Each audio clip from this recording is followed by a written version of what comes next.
Hi అందరికీ welcome back to మన ఎడ్యుకేషన్లో తెలంగాణ తెలుగు సబ్జెక్ట్ సంబంధించి టెట్ డిఎస్సికి సంబంధించింది ఎస్జిటిఎస్ఏ వాళ్ళకి పదజాలం అండి. చూద్దాం పదజాలం ఏమేమి ఉన్నాయి అనేది 1 to 30 క్వశ్చన్స్ ఉన్నాయి. ఫస్ట్ క్వశ్చన్ వచ్చేసి అమ్మ బోతే అడవి కొనబోతే కొరివి అన్నది ఏంటిది అది అని అంటే సామెత. ఆన్సర్ వచ్చేసి సామెత. కర్ర మింగిన వెలుగపండు ఈ సామెత కర్రీ ఏది అని అంటే ఏది అంటే చీడపురుగు. సంస్కృత భాషలలో ఈ పదం నుండి సామెత పుట్టింది. ఏ పదం నుంచి సామెత పుట్టింది అంటే సమత. సామెతలను సంస్కృత భాషలో ఏమంటారు అని అంటే లోకోక్తి అని అంటారు. ఎక్కినొంది గుర్రం ఏలినొంది అని అంటే ఎక్కినోని గుర్రం ఏలినొంది అంటే ఏదది రాజ్యం. ఉండనిస్తే డాష్ సామెతను పూరించండి. ఉండనిస్తే అని అంటే ఏంటిది ఆన్సరు మంచం అడిగినట్లు. ఉండనిస్తే మంచం అడిగినట్లు అని ఆన్సర్. చేతులు కాలిన తర్వాత డాష్ పట్టుకున్నట్టు అంటే ఏం పట్టుకున్నట్టు అంటే ఆకులు. పిట్ట కొంచెం డాష్ గనం అంటే పిట్ట కొంచెం కూత గనం. రౌతి కొద్దీ గుర్రం డాష్ కొద్దీ రొట్టె అంటే పిండి కొద్దీ రొట్టె. నిజం దేవుడెరుగు డాష్ పళ్ళ మెరుగు అని అంటే నిజం దేవుడెరుగు నీరు పల్లె మెరుగు అని అంటారు. నీరు పల్లె మెరుగు అంటారు. కలిసి ఉంటే కలదు సుఖం. ఇది ఏ వాక్యం అంటే ఏది అంటే సామెత కాదు. కలిసి ఉంటే కలదు సుఖం అని దీన్ని ఏమంటారు అని అంటే సామెత అంటారు. అది ఆరిపోయే దీపాలను వెలుగు అంటే ఆరిపోయే దీపానికి వెలుగు ఏది అని అంటే ఏది ఎక్కువ. ఆరిపోయే దీపానికి వెలుగు ఎక్కువ అంటాం కదా. అడుసు తొక్క నేల డాష్ కడుగు నేల ఏదది కాలు.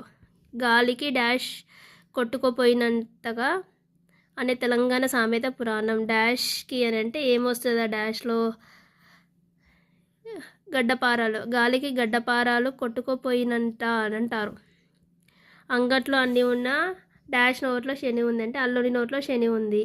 అంబలి తాగేవాడిని వీడొకడును ప్రసిద్ధి సామెత ఏది అంటే మీసాలు ఎత్తేవాడు అని అర్థం. నెక్స్ట్ గోరంత డాష్ కొండంత వెలుగు. గోరంత దీపం కొండంత వెలుగు. ఆన్సర్ వచ్చేసి 2 దీపం. గుర్రం డాష్ దాన తప్పదు. ఏంటిది అది గుర్రం అని అంటే గుర్రం గుడ్డిదైన దాన తప్పదని అంటారు. దాసునికి డాష్ దండముతో సరి అని అంటే దాసునికి తప్పలు దండంతో సరి. పులి చూసి డాష్ వాత పెట్టుకున్నట్లు. పులిని చూసి నక్క వాత పెట్టుకున్నట్లు. పోచమ్మ కుండ వేడితే డాష్ మాయం చేసే ఏది పోచమ్మ అంటే పోచమ్మ కుండ వేడితే మైసమ్మ మాయం చేసే అని అంటారు. గుడ్డు వచ్చి డాష్ వెక్కిరించినట్లు అంటే పిల్లను చూసి వెక్కిరించినట్లు. తాతకు డాష్ నేర్పినట్లు అని అంటే తాత అంటే దగ్గులు. ఇంటిలో డాష్ మోత బయట పల్లకిల మోత. ఇంటిలో మోత అంటే 24 ఏది ఈగలు. తవ్వేడిస్తే డాష్ పీకలే తంగేలు. అగడతలో పిల్లికి అదే వైకుంఠం. కడుపే కైలాసం. ఇల్లే వైకుంఠం అనున్నది ఏందది అగడతలో పిల్లికి అదే వైకుంఠం. కడుపే కైలాసం. ఇదే వైకుంఠం అనున్నది ఏందది సామెత. తుపాకీ కడుపున పిరంగి పుట్టినట్లు అను సామెతను ఉపయోగించు సందర్భం. ఏది ఉపయోగిస్తాము అంటే తండ్రిని మించిన కొడుకు. కొండను త్రవ్వి ఎలుకను పట్టినట్లు అను సామెతకు అర్థం ఏంది అల్ప ప్రయోజకమైన పని చేయుట. త్రాడు చలదని బావి పూడ్చుకున్నట్లు అను సామెత అర్థం ఏంది అర్థం అంటే తెలివి తక్కువ పని.